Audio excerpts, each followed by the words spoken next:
Scott Gulbransen, the Silver and Black, today for joining us as he does each and every single week at this time. I refuse to dedicate more than one block of our show to this football team, Scott, and the block is yours today. We were just laminating how pathetic that offense was yesterday, how pathetic it was that the Lions didn't beat them by 50, and the fact that, Scott, I do not understand how a head coach performing this poorly can continue to survive. It's a great question, and I think everybody, Raider Nation's there with you, and I was just absolutely. I mean, the numbers and the sheer ineptitude is staggering, really, if you think about it, because this offense continues to do nothing. This offense had a quarterback almost at halftime, and then they got the ball back. Jimmy Garoppolo had a 3.3, not 33, 3.3 quarterback rating. Finished the first half with a 9.8. Okay. I watched a lot of football. I don't know that I've ever seen that.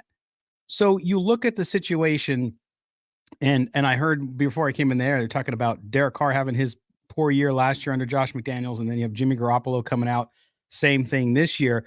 Clearly, as I've said for the last several weeks to you guys, it's not working, and it doesn't take a 30-year veteran head coach or personnel executive in the NFL to see that it isn't working. And he doesn't have answers, guys. That's the scary thing. The press conference again was unbelievable. Like, they're trying to get them to say that Jimmy Garoppolo is not playing well. And instead he's like, it's a lot of little things. It is. It's a lot of little things, and fix them. But clearly, guys, he does not know how to fix this offense. I think it's over for both of those guys. Yeah. For Jimmy and for Josh McDaniels. Not that they'll get fired or released. We don't know if that's going to happen, but it's clear they're just not good enough. Mm-hmm. Like, they're just not good enough. Josh McDaniels isn't a good enough coach. Jimmy Garoppolo, without Kyle Shanahan at this point in his career, isn't a good enough quarterback. And the question is, what is Mark Davis going to do moving forward? Is he going to does he want to do what it seems the Commanders are doing and just kind of bottom out to try and get a franchise quarterback possibly? Or does he want to keep playing this out? Does he want to bring Josh McDaniels back? It's really I don't want to say the next 9-10 weeks don't matter or whatever, but it's really going to come down to, what does Mark Davis want to do when the season is done? If he wants to keep Josh McDaniels, I don't see much changing. No, I don't either. I mean, remember, this is the coach that, with his time in the Raiders, is 3-11 on the road, guys. 3-11. Okay. They can't win games on the road. They can't win games at home. They can't win games consistently. They can't score points. 2 touchdowns in the last 2 games. 2. Okay. So the offense, $104 million offense, can't score. It's peculiar because Mark Davis can't look at this and say, well, we just need a few more weeks, because every week it's getting worse. And so if you saw progress, you look at Dan Campbell with the Lions, right? What he went through when he first got there, and they didn't have enough of the Jimmies and the Joes and the players that they needed. But what they did have was a coach who had a vision, believed in it. And yes, they won 3 games the first year, and then he came back and turned them around. You saw the progression in a year, folks. It's no more a 3-5 year NFL league turn things around. It's a 1 to 2 years. Now you're into year 2. Things are going backwards. The question for me is, how can Mark Davis, it's self-admittedly said, I'm not a football guy. I don't know the X's and O's. I don't know the executives. He can go buy a WNBA team. And I know I'm not comparing the sports, but he hired all the right people there, and they've won 2 championships back to back. Again, different sport. I understand that, but he needs to look in the mirror himself and say, you know what? I don't make good decisions around this stuff. So I got to go find somebody.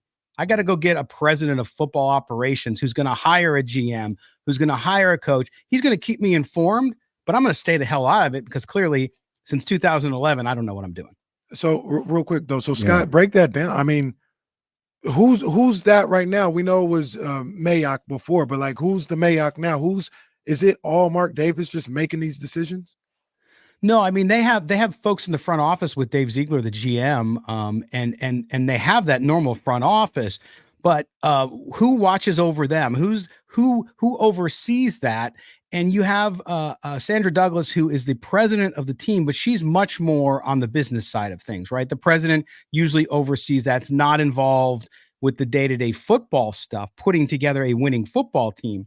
And that person, I don't believe that they have, because at the end of the day, when they go out and hire coaches, who gave John Gruden the big deal? Mark Davis, because of the personal relationship.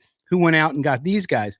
Mark Davis. Did he have people helping him? Former Raider Marcel Reese, who left the team unexpectedly earlier in the year, was there. And Marcel Reese, a great guy, going to have a good career in the NFL, but he's never built a football team. You need somebody to oversee the putting the recipe together, because they can't get it right. And I'm sorry, you cannot overcome bad decisions when it comes to the people who are building your football team. Last night, the Lions had 4 rookies from this draft class in 2023 who significantly were contributing to their team this year. The Raiders have none. So even the new GM, Dave Ziegler, I've been giving him a little bit of a pass. Not anymore. Nobody's panning out. This has not been good for the Raiders overall in the front office, or especially at the coaching spot. Scott brings up such a tremendous point that I really hadn't thought about in terms of the aces. And I just can't help but wonder, like, why that is. And I'll give Mark all of the credit in the world in terms of what he did in the WNBA. Mark Davis very likely changed coaching contracts for the foreseeable future.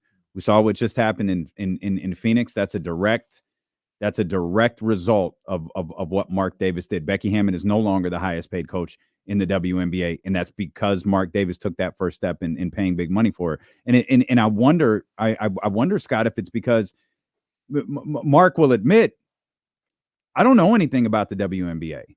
I gotta let the people who have put this team, because the team was relatively in place when it arrived in Vegas. I gotta put the right people in charge of this team, get out of the way, and let them do their thing. I wonder if it feels like, well, football is in my blood. I know too much football to be sitting secondhand. I see what Jerry's doing in Dallas. I can be involved in this. I wonder how much of it is just the fact that his ego won't let him take a step back from something he feels like he knows so well.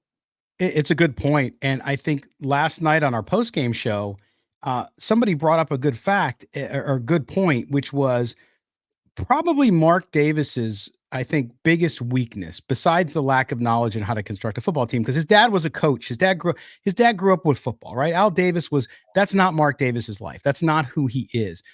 And Mark Davis, I think, is really, when you meet him, I don't know if you guys ever meet him, but he is a really down-to-earth guy, and he's a feeling guy. And so he's very think approachable. Yes, and I think he's too much into the, hey, if I like somebody, then I'm going to do well by them, right? The NFL is a tough business. It's a cutthroat business. If people, his father would not think twice about having fired this coach 3 weeks ago, right? There's no question. I'm not even talking in the later years when I was losing it a little bit. I'm talking about during his heyday. He would have got rid of. He fired Tom Flores, a Hall of Fame coach, because Tom Flores was on the downside of his career. He didn't have any qualms about doing it. Thanked him and said, thank you, goodbye, we're done. Mark Davis, I think, might be a little bit of a people pleaser, and he likes who he likes and he trusts who he trusts. And at the end of the day, that's not working out for him. Doesn't mean he shouldn't do that, but that's why I think you need a buffer. You need somebody in that organization who has a background, a successful background in building teams. He did it with the WNBA team, as you mentioned, D'Lo. Going out and got Becky Hammon. You can't get a better coach, in my view. Went and did that. Before that was Bill Laimbeer. He came with the team from San Antonio when they brought it to Vegas, and he kind of started it, right? He knew what he was doing, and then they kind of handed it off to some front office folks who were doing really well. So that in itself shows you that he's capable of doing it there.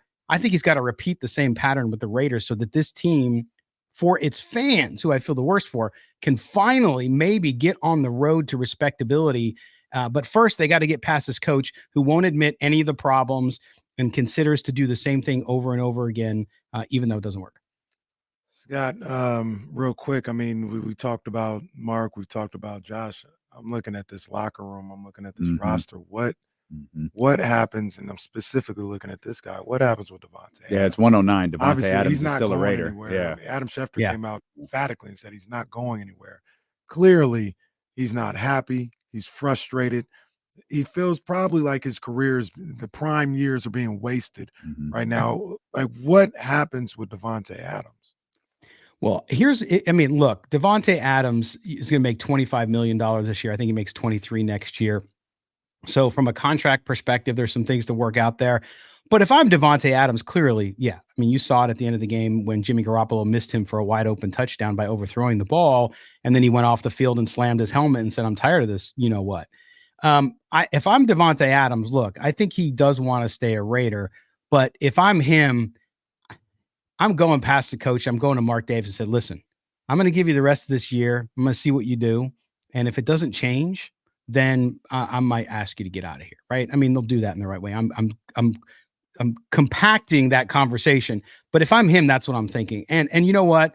Even Raider fans are like, man, let this guy go because he doesn't deserve this. He does not deserve it. He's one of the best players in his generation. And so I think that's what will happen unless the Raiders make changes. And I don't understand what they're waiting for. Yeah, it's hard to fire coaches mid-year and all that jazz. But at the end of the day, what kind of signal are you sending to those players? What are you sending the signal to possible free agents and draft picks next year? If you're going to pick at the top of the draft and a quarterback looks at the mess there and Josh McDaniels is still there, does he want to go there? Hell no. Josh McDaniels can't develop quarterbacks. He ruins quarterbacks. So if that's the case, change has to happen. It's just a matter of when Mark Davis is going to have the cojones to do it and to get this team set on a course for whatever it can do this season and then set up for the future.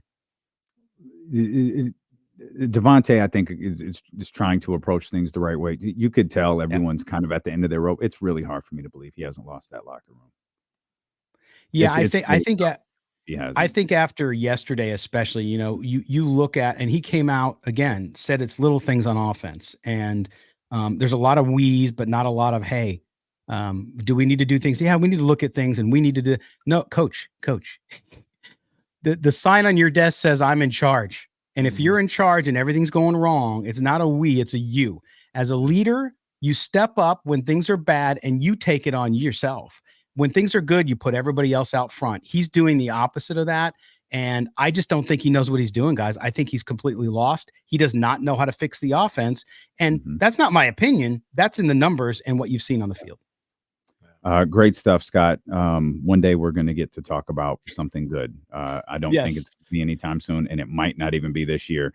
But we always love talking to you, Scott Gulbransen, Silver and Black today. Thanks for joining us as always, my friend. I appreciate you guys. You have a good rest of your